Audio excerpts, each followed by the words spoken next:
പരലോകത്തെ തൊട്ടും മനുഷ്യരെല്ലാവരും അശ്രദ്ധമായി പോകുന്ന സമയത്ത് ചെയ്യുന്ന ഇബാദത്തുകൾക്ക് മഹത്വം കൂടുതലുണ്ട് എന്ന് മഹാനായ റസൂലുള്ളാഹി സ്വല്ലല്ലാഹു അലൈഹി വസല്ലമ തങ്ങൾ പറഞ്ഞത് അതുകൊണ്ടാണ്. ഒരു ഹദീസിൽ നമുക്കിങ്ങനെ കാണാം, 3 കൂട്ടം ആൾക്കാരെ അള്ളാഹുവിന് ഇഷ്ടമാണ് എന്ന് പറഞ്ഞിട്ട് റസൂലുള്ളാഹി സ്വല്ലല്ലാഹു അലൈഹി വസല്ലമ 3 കൂട്ടം ആൾക്കാരെ പ്രത്യേകം എണ്ണി പറയുന്നുണ്ട്. അവര് മറ്റുള്ളവരിൽ നിന്നും വ്യത്യസ്തരാണ്, വ്യത്യസ്തമായ നന്മകളുള്ളവരാണ്. പൊതു നന്മകളിൽ നിന്നും വ്യത്യസ്തമായ ചില നല്ല ശീലങ്ങൾ പാലിച്ചിട്ടുള്ള ഈ മനുഷ്യരോട് അള്ളാഹുവിന് ഇഷ്ടമാണ് എന്ന് പറഞ്ഞ് നബി സല്ലല്ലാഹു അലൈഹി വസല്ലം ഒന്നാമതായി പറഞ്ഞത്, ഒരു സാധുവായ മനുഷ്യൻ ഒരു സംഘം ആൾക്കാർ നിൽക്കുന്നിടത്ത് എന്ന് അള്ളാഹുവിനെ മുൻനിർത്തിയിട്ട് എനിക്ക് നിങ്ങൾ എന്തെങ്കിലും സഹായം തരണമെന്ന് ചോദിച്ചു. ഇമാം തിർമിദി റഹിമഹുല്ലാ ഉദ്ധരിക്കുന്ന ഹദീസാണ്. ആ ചോദിക്കപ്പെട്ട ജനങ്ങൾ ആരും അതിനോട് പ്രതികരിച്ചില്ല, ആരും അദ്ദേഹത്തിന് ഒരു സഹായവും കൊടുത്തില്ല. ഇദ്ദേഹം ദുഃഖത്തോടുകൂടി ആ സംഘത്തിന്റെ അടുക്കൽ നിന്നും തിരിഞ്ഞു നടക്കുമ്പോൾ ഒരു മനുഷ്യൻ പതുക്കെ അയാളെ പിന്തുടരുന്നു. ഈ കൂട്ടത്തിൽ നിന്ന് തന്നെ ഒരാൾ അദ്ദേഹത്തെ പിന്തുടരുന്നു. ആ സംഘത്തിൽ നിന്നും മാറിയതിനു ശേഷം അയാളുടെ കയ്യിൽ എന്തെങ്കിലും ഒരു തുക സദഖയായിട്ട് കൊടുക്കും. അപ്പോ ഒരു സാധുവായ മനുഷ്യൻ സഹായം ചോദിച്ചു വരുമ്പോ കൂട്ടത്തിൽ ആരും സഹായം ചെയ്യാൻ തയ്യാറാകാതെ നിൽക്കുമ്പോൾ ഒരു മനുഷ്യൻ മാത്രം അതിൽ നിന്നും വ്യത്യസ്തനാകുന്നു. ആ വ്യത്യസ്തത ഒരു നന്മ ചെയ്തുകൊണ്ടാണ് അയാൾ വ്യത്യസ്തനാകുന്നത്.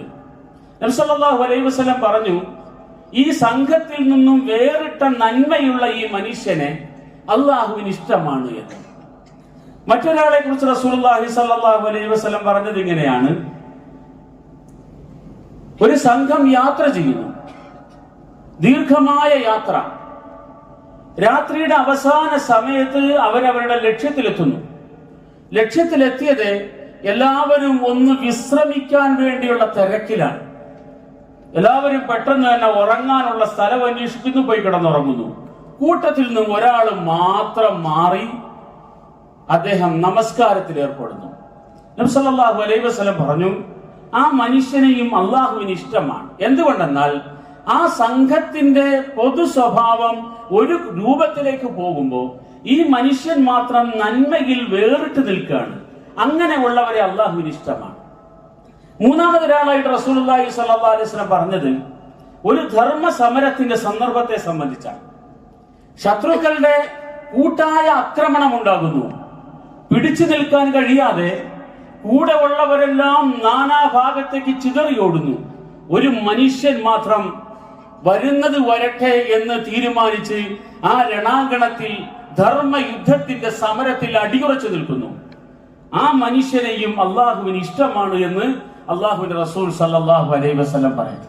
അപ്പൊ ചുരുക്കത്തില് നന്മയിൽ നിന്നും ഒരു സംഘം ഒന്നായി വേറിട്ട് നിൽക്കുമ്പോൾ അല്ലെങ്കിൽ മാറി നിൽക്കുമ്പോൾ അതിൽ നിന്നും ഒരു മനുഷ്യൻ മാത്രം അള്ളാഹുവിൽ നിന്നുള്ള സവിശേഷമായ അനുഗ്രഹം പ്രതീക്ഷിച്ച് ആ സമയത്തെ ഉപയോഗപ്പെടുത്താൻ അല്ലെങ്കിൽ ആ സന്ദർഭത്തെ അനുകൂലമാക്കി എടുക്കാൻ തീരുമാനിക്കുമ്പോൾ ഈ വ്യക്തിക്ക് അള്ളാഹുവിന്റെ അടുക്കൽ നിന്നും പ്രത്യേകമായ അനുഗ്രഹം ലഭിക്കുന്നവരാണ്. അല്ലെങ്കിൽ ഈ 3 വ്യക്തികളും അള്ളാഹു ഇഷ്ടപ്പെടുന്ന മനുഷ്യരാണ് എന്ന് മഹാനായ റസൂലുള്ളാഹി സ്വല്ലല്ലാഹു അലൈഹി വസല്ലം പറഞ്ഞു. അപ്പോ നന്മയുടെ പുതിയ അവസരങ്ങളെ തുറന്നെടുക്കുന്നവർ, അതിനെ കണ്ടെത്തുന്നവർ, മറ്റുള്ളവർ അവഗണിച്ചു പോകുമ്പോൾ ഞാൻ അവഗണിക്കുന്നില്ല എന്ന് തീരുമാനിക്കുകയും ആ സന്ദർഭത്തെ കൂടുതൽ നന്നായി ഉപയോഗപ്പെടുത്തുകയും ചെയ്യുന്നവരെ അള്ളാഹു ഇഷ്ടപ്പെടുന്നു എന്നർത്ഥം.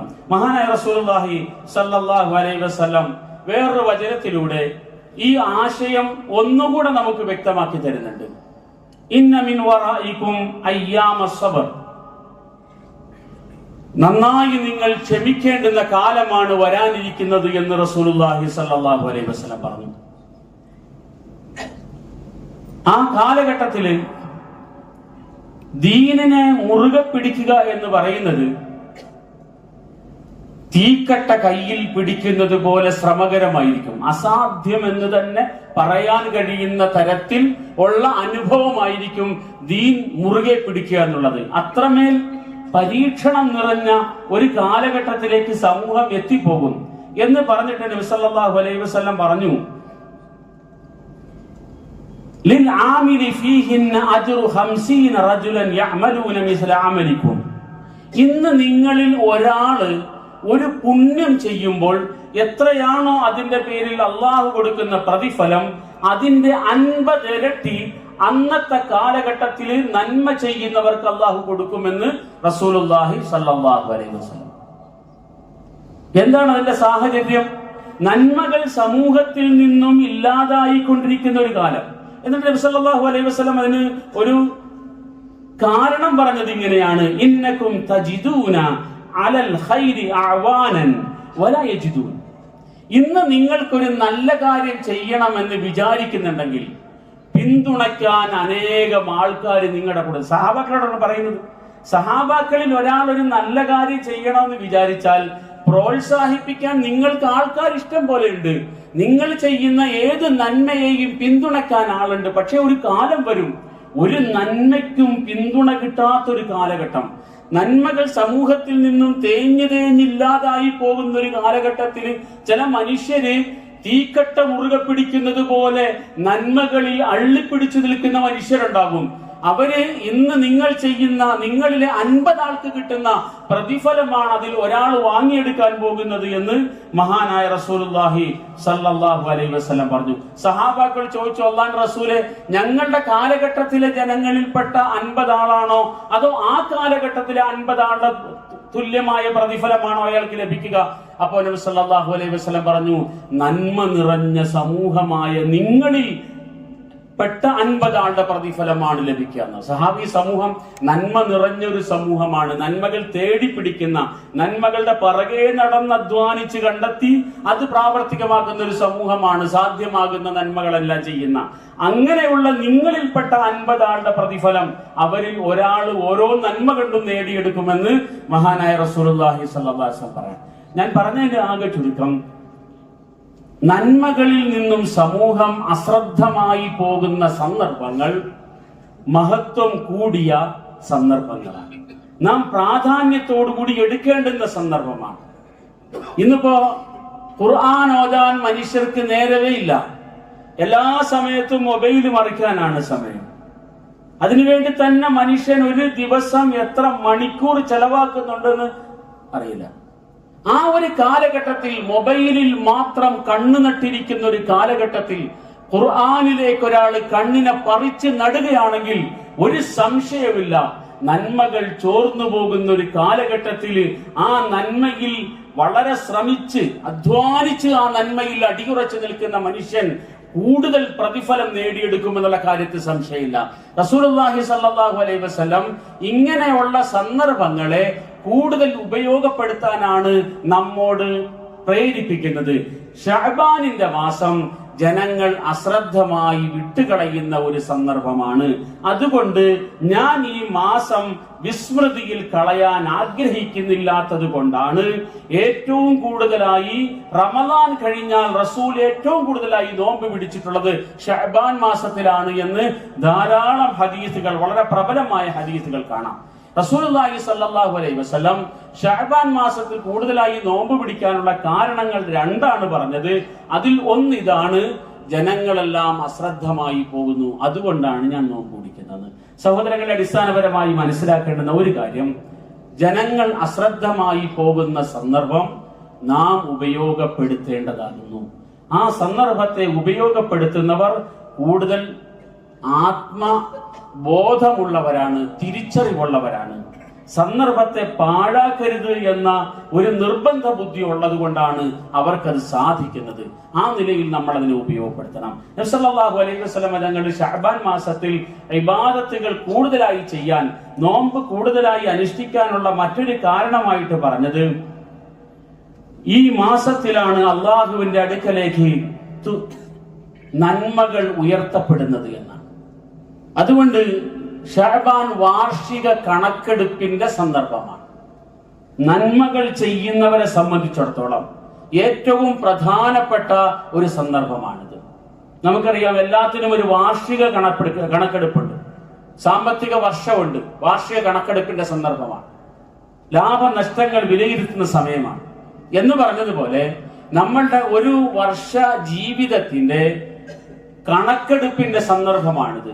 അല്ലാഹു സുബ്ഹാനഹു വ തആല നമ്മളുടെ ഒരു വർഷത്തിന്റെ അമലുകളുടെ മൂല്യം നിർണയിക്കുന്ന സമയം എന്ന നിലയ്ക്ക് വളരെ പ്രധാനപ്പെട്ട ഒരു മാസമാണ് ശഅബാൻ. റമദാനോടുകൂടി വീണ്ടും നല്ലൊരു വർഷം തുടങ്ങുക എന്നുള്ളതാണ്. റമദാൻ നമുക്കറിയാമല്ലോ, പുണ്യങ്ങളുടെ വലിയ ഒരു സന്ദർഭമാണ് റമദാൻ.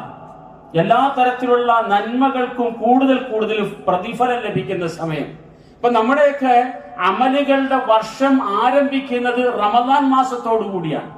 വലിയ ഒരു റെക്കോർഡോട് കൂടി ആരംഭിക്കണം എന്നുള്ളതാണ് ഒരു വർഷം, ഒരു അമലി വർഷം. ആ നിലയ്ക്ക് ഷഅബാൻ ആകുമ്പോഴേക്ക് നമ്മുടെ കഴിഞ്ഞ റമദാൻ മുതൽ ഈ ഷഅബാൻ വരെയുള്ളതിന്റെ കണക്കെടുപ്പ് നടക്കാൻ പോവാണ്. ആ നിലയ്ക്ക് എന്റെ അമലുകൾ അള്ളാഹുവിന്റെ അടുക്കൽ എത്തുമ്പോൾ ഞാനൊരു നോമ്പുകാരനാകണമെന്ന് ആഗ്രഹിക്കുന്നു. അതാണ് ഞാൻ ഷഅബാനിൽ കൂടുതലായി നോമ്പെടുക്കാനുള്ള കാരണമെന്ന് റസൂലുള്ളാഹി സ്വല്ലല്ലാഹു അലൈഹി വസല്ലമ തങ്ങൾ പറയുന്നു. ഈ രണ്ട് കാരണങ്ങളുടെ പേരിൽ ഷഅബാനിന്റെ നാളുകളെ നാം വളരെ ഗൗരവത്തിലെടുക്കണം. അതാണ് റസൂൽ സല്ലല്ലാഹു അലൈഹി വസല്ലമയുടെ ജീവിതം നമുക്ക് പഠിപ്പിച്ചു തരുന്ന വളരെ പ്രധാനപ്പെട്ട ഒരു പാഠം. നബി സല്ലല്ലാഹു അലൈഹി വസല്ലം ഷഅബാനെ സംബന്ധിച്ച് പറയുമ്പോൾ ഒരു കാര്യം പ്രധാനമായി ഓർമ്മപ്പെടുത്തിയിട്ടുണ്ട്. ഷഅബാനിന്റെ നടുവിലെ ദിവസം അഥവാ ഷഅബാൻ 15-ന്റെ ദിവസം അല്ലാഹു തആല മഗ്ഫിറത്ത് നൽകുന്ന, പാപമോചനം കൂടുതലായി നൽകുന്ന സന്ദർഭമാണ്. എന്ന് വെച്ചാൽ ഞാൻ പറഞ്ഞല്ലോ, വാർഷിക കണക്കെടുപ്പ് നടക്കാൻ പോവാണ്. നമ്മളുടെയൊക്കെ ഒരു വർഷത്തിലെ അമലിന്റെ കണക്കെടുക്കാൻ പോവാണ്. ഈ സമയത്ത് ഷഅബാൻ 15 ആകുമ്പോ നമ്മളുടെ എല്ലാം കണക്കിൽ നിന്നും തിന്മകളെ അല്ലാഹു തആല മായ്ച്ചു കളഞ്ഞ് പ്രത്യേകമായ പരിഗണനയിൽ നമ്മളെ എടുക്കാൻ പോകുന്ന ഒരു സമയമാണിത്. ആ നിലയ്ക്ക് ഈ ഷഅബാൻ 15-ന് വലിയ പ്രാധാന്യമുണ്ടെന്ന് ഉലമാക്കൾ പറയുന്നത് കൊണ്ടാണ്. ഈ സമയത്തും അള്ളാഹുവിന്റെ അനുഗ്രഹത്തിന്റെ നോട്ടം ലഭിക്കാതെ പോകുന്ന ഒരു ഒന്ന് രണ്ട് പേരുണ്ട്. ഒന്ന്, മനസ്സിൽ പക കൊണ്ട് നടക്കുന്നവരാണ് എന്ന് നബി സല്ലല്ലാഹു അലൈഹി വസല്ലം. പകയില്ലാത്തൊരു മനസ്സ് ഈ ലോകത്ത് ലഭിക്കാവുന്ന ഏറ്റവും വലിയ അനുഗ്രഹങ്ങളിൽ ഒന്നാണ്. സ്വർഗത്തിലേക്ക് മനുഷ്യൻ എത്തിക്കഴിയുമ്പോൾ അല്ലാഹു തആല സ്വർഗത്തിലെ മനുഷ്യർക്ക് കൊടുക്കുന്ന വനസഅനാ മാ ഫീ സുദൂരിഹിം മിൻ ഗില്ലിൻ, അല്ലാഹു തആല പറയുന്നുണ്ട്, സ്വർഗത്തിന്റെ ആസ്വാദനം പൂർണ്ണമാകാൻ അല്ലാഹു ആദ്യമായി കൊടുക്കുന്ന അനുഗ്രഹങ്ങളിൽ ഒന്ന് മനസ്സിൽ നിന്നും പക അല്ലാഹു തആല എടുത്തങ്ങോട്ട് കളയും. അതുണ്ടെങ്കിലേ ആസ്വാദനം കിട്ടുള്ളൂ. ഇത് പലരോടും ദേഷ്യവും വിരോധവും കൊണ്ട് നടക്കുന്നവർക്ക് ലോകത്ത് ഒന്നിനും രുചിയില്ല, ഒരാസ്വാദനത്തിനും രുചിയില്ല. ആ നിലയിൽ നബി സല്ലല്ലാഹു അലൈഹി വസല്ലം തങ്ങൾ പറയുന്നത് മനസ്സിൽ നിന്നും പകകളെ എടുത്തു മാറ്റണം. എന്നാലേ ഈ വാർഷിക കണക്കെടുപ്പ് നമുക്ക് അനുകൂലമാകുകയുള്ളൂ. ആരോടെങ്കിലും ഏതെങ്കിലും എല്ലാം കാരണങ്ങളുടെ പേരിലോ കാരണമില്ലാതെയോ വർഷങ്ങളായി കൊണ്ടു നടക്കുന്ന പകകൾ ഇനിയും മാറ്റാൻ കഴിയുന്നില്ല എങ്കിൽ ഈ കണക്കെടുപ്പിന്റെ സന്ദർഭം നമുക്ക് കിട്ടേണ്ടുന്ന ആനുകൂല്യം ലഭിക്കാതെ പോകുമെന്ന് സാന്ദർഭികമായി നാം തിരിച്ചറിയേണ്ടതുണ്ട്. നബി സല്ലല്ലാഹു അലൈഹി വസല്ലമയുടെ മറ്റൊരു വചനം കൂടെ ഓർമ്മപ്പെടുത്താം. അള്ളാഹുവിന് ചില പ്രത്യേകമായ അനുഗ്രഹത്തിന്റെ സന്ദർഭമുണ്ട്. ഇന്നലില്ലാഹി നഫഹാത്തിൻ, അല്ലാഹു സുബ്ഹാനഹു വ തആല ആശ്വാസത്തിന്റെ ചെറിയ കുളിർക്കാറ്റുകൾ നമുക്ക് തരും. ആ വാക്കിന്റെ ശരിയായ അർത്ഥം അതാണ്, ആശ്വാസത്തിന്റെ കുളിർക്കാറ്റുകൾ അള്ളാഹുവിന്റെ ഭാഗത്ത് നിന്നും നമ്മെ തലോടാൻ വേണ്ടി വരുന്നതാണ്. ഇങ്ങനെ ആശ്വാസത്തിന്റെ കുളിർക്കാറ്റുകളാണ് ഇത്തരത്തിൽ നന്മകൾ ചെയ്യാനുള്ള അവസരങ്ങൾ. റമദാൻ മാസം ഒരു ആശ്വാസത്തിന്റെ കുളിർക്കാറ്റാണ്. പാപങ്ങളിൽ മുങ്ങിപ്പോയ മനുഷ്യനെ ഒന്ന് ആശ്വസിപ്പിക്കാനും ഒന്ന് തലോടി കടന്നു പോകാനും വേണ്ടിയിട്ടാണ് ഇത്തരത്തിലുള്ള സന്ദർഭങ്ങൾ കടന്നു വരുന്നത്. എന്ന് പറഞ്ഞതുപോലെ ഷഅബാൻ മാസവും ആശ്വാസത്തിന്റെ ഒരു കുളിർക്കാറ്റ് അല്ലാഹു തആല നമ്മിലേക്ക് അയക്കുന്നുണ്ട്. ഇങ്ങനെ ഈ കുളിർ കാറ്റ് വരുമ്പോ നിങ്ങൾ ആ കാറ്റിൽ നിന്നും മാറി നിന്ന് കളയരുതെന്നാണ് നബി സല്ലല്ലാഹു അലൈഹി വസല്ലം പറഞ്ഞത്. നിങ്ങൾ ആ കാറ്റടിക്കുന്നിടത്ത് പോയി നിൽക്കണം. എന്ന് വെച്ചാൽ ഒരു ആനുകൂല്യം നിങ്ങളെ തേടി വരുമ്പോ ആ ആനുകൂല്യം കിട്ടുന്ന ഇടത്ത് നിങ്ങൾ പോയി നിന്ന് കൊടുത്തേക്കണം എന്ന് മഹാനായ റസൂലുള്ളാഹി സ്വല്ലല്ലാഹു അലൈഹി വസല്ലമ തങ്ങൾ ഓർമ്മപ്പെടുത്തുന്നുണ്ട്. ആ നിലയിലും ഈ സന്ദർഭത്തെ നാം വളരെ ഗൗരവമായി എടുക്കണം. ആയിഷ റളിയല്ലാഹു അൻഹ പറയുന്നുണ്ട്, ഞങ്ങൾക്ക് ഖളാ ആയി പോയ നോമ്പ് മുഴുവൻ ഞങ്ങൾ ഖളാ വീട്ടിയിരുന്നത് ഷഅബാൻ മാസത്തിലായിരുന്നു. ആ നിലയിൽ കഴിഞ്ഞ റമദാന്റെ നോമ്പുകൾ എന്തെങ്കിലും ഖളാ ആയി പോയിട്ടുണ്ടെങ്കിൽ ആ നോമ്പുകൾ മുഴുവൻ ഖളാ വീട്ടാനുള്ള സന്ദർഭവും കൂടിയാണ്. ആ നിലയിലും നമ്മുടെ അമലുകൾ അള്ളാഹുവിന്റെ അടുക്കലേക്ക് എത്തുമ്പോൾ നാം പാകപ്പെടേണ്ടതുണ്ട്. അള്ളാഹു സുബ്ഹാനഹു വ തആല